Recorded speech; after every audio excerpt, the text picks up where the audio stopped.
Hello everybody and welcome back to the Fortress of Solitude. Today we're going to be talking about Ultimate Endgame issue 3, written by Dennis Camp, with art by Jonas Scharf, Terry Dodson and Rachel Dodson, colours by Edgar Delgado, and letters by Corey Petit. Things get even worse for the Ultimate Heroes as Tony spirals after being forced to kill his own father, Howard. And while he grieves, America Chavez, Spider-Man and Doom, along with a Deathlock cyborg survivor, are under attack by the Children of Tomorrow, left without a way out of the city. A literal world away, Mary Jane has caught Richard trying to sneak out in an attempt to go to Latveria and to help his father Peter. MJ tries to find a way for Richard to participate in the battle against the Makers Council and decides to send Richard to see Ben and Jonah, where he can help pore through thousands of pages of Ultimate Network documents that the paper will be posting on the internet. So the change up here to leave the dome for an issue and go and see what the other characters are doing is great, since that is something that the Ultimates ongoing was doing, and I like that that's kind of bleeding over into here, and we're getting to see what characters like the Spider-Man family cast, who had their book just round out recently, are up to. And I like that they're still getting involved in this. Just because their book has finished doesn't mean the family is getting written out. Although I do like that they have kept,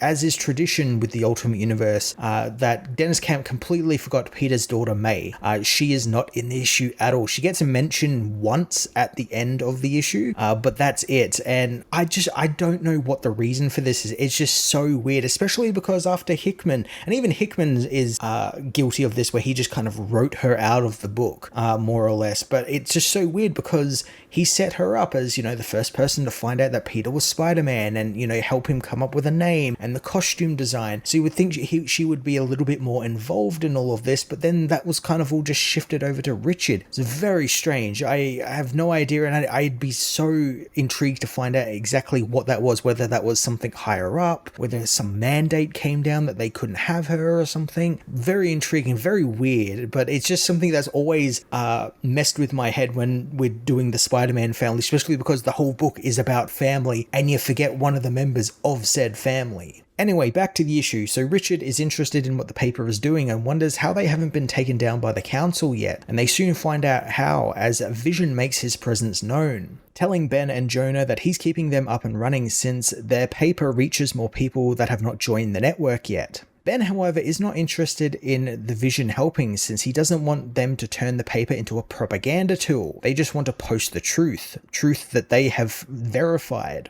I really like that Ben is sticking to his guns here and pushing back against the Vision from using the paper. I really like it because you can immediately see where that could have gone, where they're like, hell yeah, let's fight back against the council with their own weapons. Let's make our own propaganda tool. And Ben doesn't want anything to do with that. And that's a great consistent writing thing that we saw across what Hickman was writing for him over in the Spider-Man ongoing and what Camp is doing here. I like that consistency. I just wish we got to see a bit more of it. Vision agrees to not use them as a propaganda tool and gives Ben and Jonah a few more scoops, telling them that Emmanuel da Costa has withdrawn from the North American Union, with the Fantastic Force units having been deployed and dismantling the Children of Light in the West, and Shang-Chi and Danny Rand have been fomenting a non-violent peasant uprising in heaven, dividing the Hulk's forces and his attention. So man, these are things that are so dope and so fucking cool sounding. I really wish we could see even just a smidge of any of these things and not be given the Cliff Notes version here by the Vision. Like, all of these are like multi-issue arcs in unto themselves, especially the stuff with Shang-Chi and Danny Rand, which Camp has been building up in the back pages of this and in the last couple of issues of the Ultimates, where we keep coming back to them being like, what are they up to? They're ominously up to something,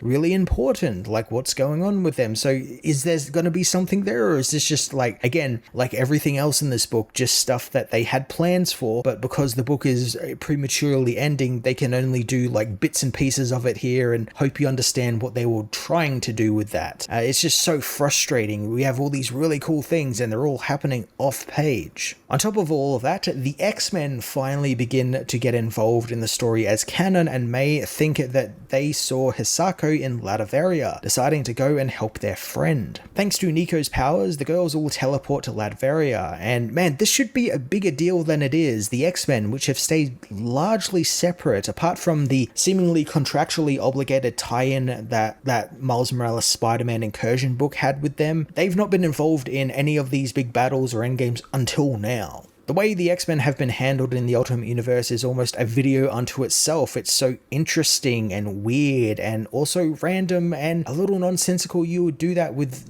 such a big property, but it's something for another time maybe. Maybe I'll do a video on that because it is very interesting to me how they handled the X-Men, like one of Marvel's biggest properties in the Ultimate Universe. Is very, very interesting. But now the X-Men are in the story and I'm intrigued to see how Camp is going to use them, if he ends up using them at all, or whether this is just more, we had stories for this, but we're never going to get to it. The X-Men head for the dome as back in the city, the heroes continue to fight for their lives against the children, while the Maker constantly mocks them by telling them that they are clearly outmatched by his superior creations.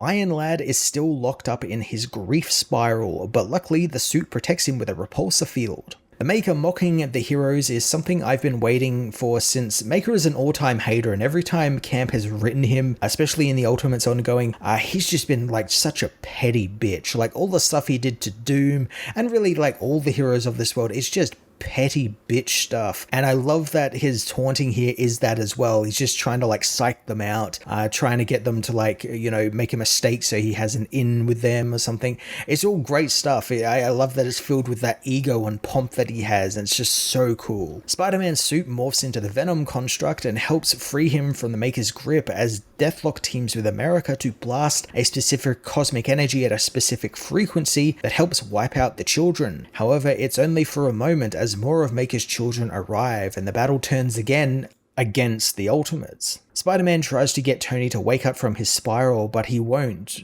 But just before the children attack them, time suddenly stops, freezing them all in place. Peter thinks that this is Tony's doing, but the arrival of Kang proves it wasn't. Or maybe it actually was his fault. Who knows? Maybe we'll find that out a little later on. Kang turning up is something I knew was coming. It's been building up since Hickman first kicked off this universe, but I thought it was going to happen maybe, final last minute save in the final issue. I thought they'd be holding Kang back for as long as possible, but it's awesome he's here. We get to see, some answers maybe for the long running plotline of who Kang is. I suspect we all know who Kang is, but I like that they're still running with the whole who is Kang secret identity thing when it's the most obvious thing ever. The X-Men meanwhile come across an army of the Maker's children who were created when a small amount of his microplastic virus got out of the dome when it opened for a brief moment. Which I guess is what those people in the first issue were turning into around Latveria, all those like zombie people. The X-Men attack but find the children can adapt very quickly to their attacks and powers, wanting to absorb the girls into their collective and take their mutant powers as their own. The X-Men are saved by the arrival of Killmonger, who blasts apart the children in one swing of his sword. May, of course, is a big fan of Killmonger, hoping that he can introduce her to Storm and help find their friends. It is really weird that, May has the powers of Storm and is effectively Storm, or was Storm until Storm was actually introduced in the Black Panther book, and they've never actually met. Like, I would have thought that would have been something that would have been built up to in some of the arc, but again, it's those X-Men books are really weird. They were self-contained. It's very strange that we never actually got that. I do like what Camp is doing here, though. He's taking the teams from both books, Killmonger, the Black Panther stuff, and the X-Men stuff, and putting them together and bringing them into the story as like a cohesive unit. I quite like that. It's an interesting way to do things and kind of keep those things together. And I have to imagine there would have been some logistical nightmare of also like, oh, we're going to throw the X-Men headfirst into this role with Captain America where he's dealing with the Red Skull and all of that sort of stuff. That would have been a bit too chaotic. So I kind of like that this is kind of easing them into that world.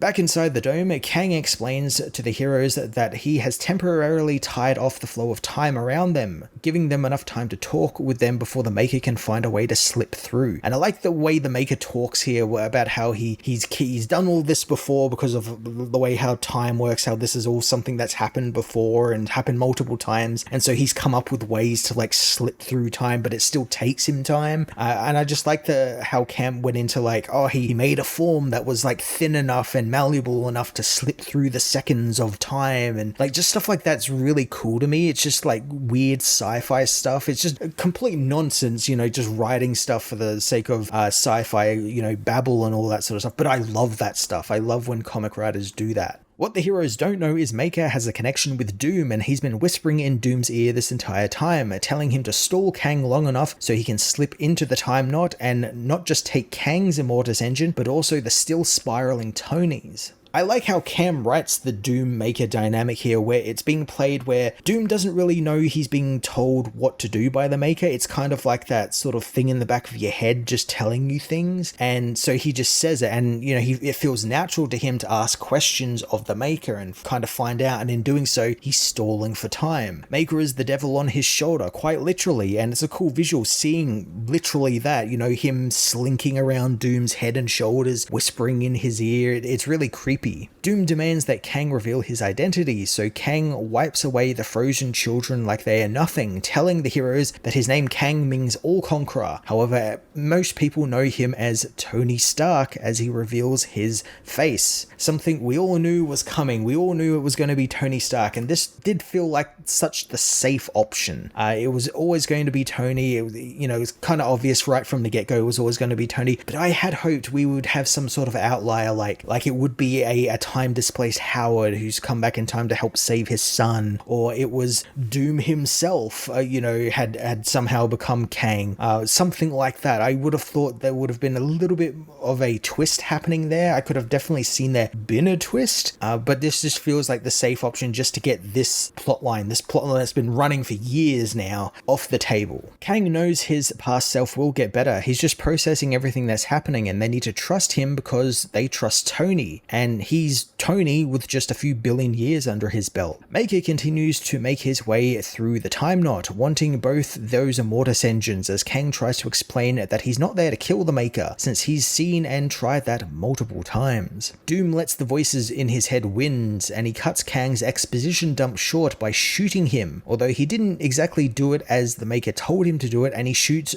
the Immortus engine, which pisses Maker off something fierce. Time begins moving normally again as Doom reminds the team that their objective is to kill the Maker, and Kang was endangering their process. Kang, however, teleports away, telling himself that this is just how it's supposed to go. So if you hadn't noticed, the book in the last couple of pages right here is just kind of ramping up really fast. Everything's going by incredibly quick. It's beginning to feel a little rushed. We are moving through all of these plots so damn fast, and I do like the chaotic nature of it. The heroes are kind of thrust into it. They don't know what's going to happen, and they have to kind of adapt and combat it as it's coming, and it's all falling apart. And the way Jonas depicts the Maker throughout this entire sequence, where he's kind of rushing towards the time knot, and he's just writhing goo of shadow and mass, is really fucking cool and really scary. I like how he's both inhuman in terms of like the shape and everything, but like the symbol of like the circle and like the T forms the shape of like a basic stick figure man, so it's kind of human but also not, so it's even creepier because you've got this writhing mass with a human stick figure on it running towards you. It's really weird and creepy, but just going incredibly quickly now. As the Maker approaches, he tells the heroes to hand the over Tony, and their fates will be terrible but limited, and they won't suffer for an eternity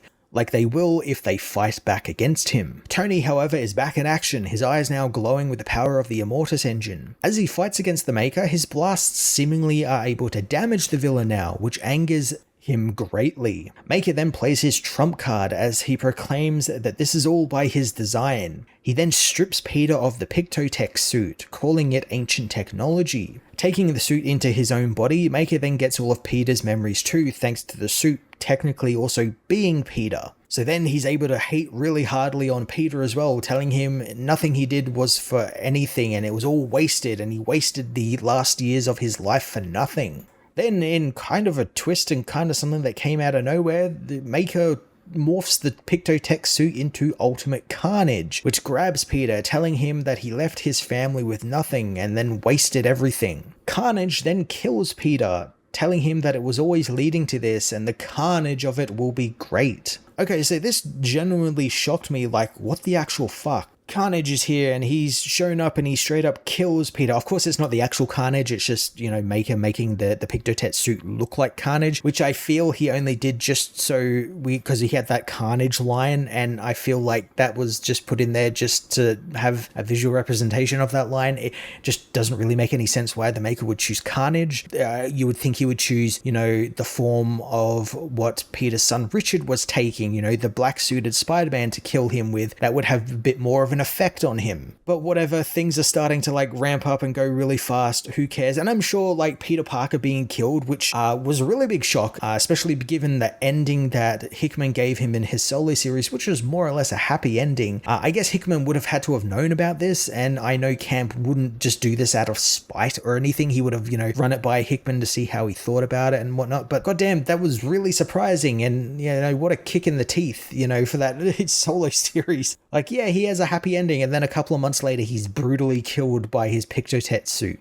As Peter dies, MJ finds herself awake, crying for a reason she doesn't understand, telling Richard that she feels like she was just lost in the stars. But as Richard points out, since they're underground, there's no stars down there with them. So as I said before, this feels like multi-issue arc worth of stuff happening in just a handful of pages. It's all things we should have seen played out over arcs. You know, if that Ultimate Spider-Man book would have run out, he would have had a fight with the Carnage symbiote, you know, he would have had a little tussle, and then we would have come to the big conclusion where Peter, I know, sacrifices himself. Or as I said before, instead of it being Carnage, it should have been the Maker taking control of Richard's suit and turning it against Peter, and Peter being literally killed by what he thinks is his son. Like, there's so much you could have done with that, so much, you know, drama and emotional weight you could have done with that, but just kind of feels like it just came out of nowhere, this Carnage just turning up. And it's just like hampered by this race to the finish. We've got to tie up all of these things that have already been written and just try to make them make sense as best as possible. Cam does round out the issue with a really nice letter written by Peter to MJ in the event of his death, and it was good. It was all stuff that we needed to be built up to, but it was all stuff that we'd also seen in the Ultimate Spider-Man book, so it was just kind of reiterating Hickman's ending, but just in like a letter form. It was very strange, but it was really nicely written. Ultimate's Endgame issue 3 pushed forward the story in a big way, but also in a really frustrating way, since it just barreled through so many cool and interesting things that I would have liked to have seen taken the time to and dug into a bit more. But because we only have 2 issues left of this entire universe, it's becoming even more noticeable that things are just kind of ramping up, and we're just kind of getting through what has already been written. The storylines which have progressed to a certain point are just getting tied off, and we're just kind of left with this like, I just kind of wish we had more of this. Because, you know, just in this issue, the X-Men coming and getting involved in all of the universe stuff, meeting with the Black Panther cast, the stuff the Ultimates are doing inside the city, all of this is stuff that I want to see more of and want to explore more of, but we just don't have the time to. And it's so frustrating because everything Dennis Camp is writing is great. It's all fantastic. All the stuff with the Parkers, MJ, and all the stuff they did with them in this issue was great, but it just wasn't enough. It just needed a little bit more. It needed some room to breathe, and we're not getting that room, and it's really frustrating. I'm going to give this issue a 5 out of 10.